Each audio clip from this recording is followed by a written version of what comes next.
Hello everyone, welcome back. In today's video, I'm going to show you how to trade options on TradingView using Webull.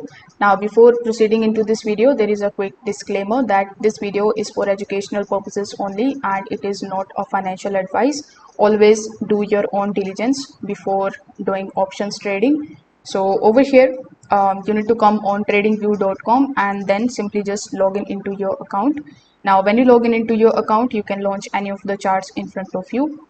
Now, over here, simply click on the option of trade on the top right hand corner. Then among the given options, you need to simply choose Webull. Now, when you are able to find it, simply click on the option of connect, provide your login credentials and log in into your Webull account, and then you need to authorize TradingView. So this way you will be able to basically connect your Webull account with TradingView, and basically when you do this, you are going to see the buy and the sells option here on the top. Now over here in the right hand section, click on the products option, then click on the option of options here. So when you are basically click on the option of options, you just have to select the expiration date. So by default, expiration this month will be selected. So you can also click on this drop down menu and you can select any kind of specific dates.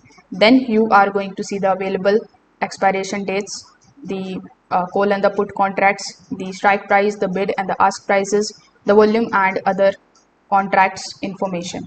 So over here, after choosing the expiration date, you need to select the specific call and the put that you want.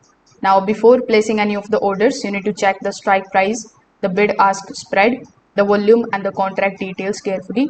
So you need to open the order panel, which you will find it over here. Then you can just simply choose whether you want to make a buy or sell. You can enter the number of contracts, select your order types such as limit or market price, enter the price, and then you can submit your order. So this way basically you will be able to use options trading on TradingView using Webull. So if this video helped you out, make sure that you like this video and subscribe to the channel. Thanks for watching.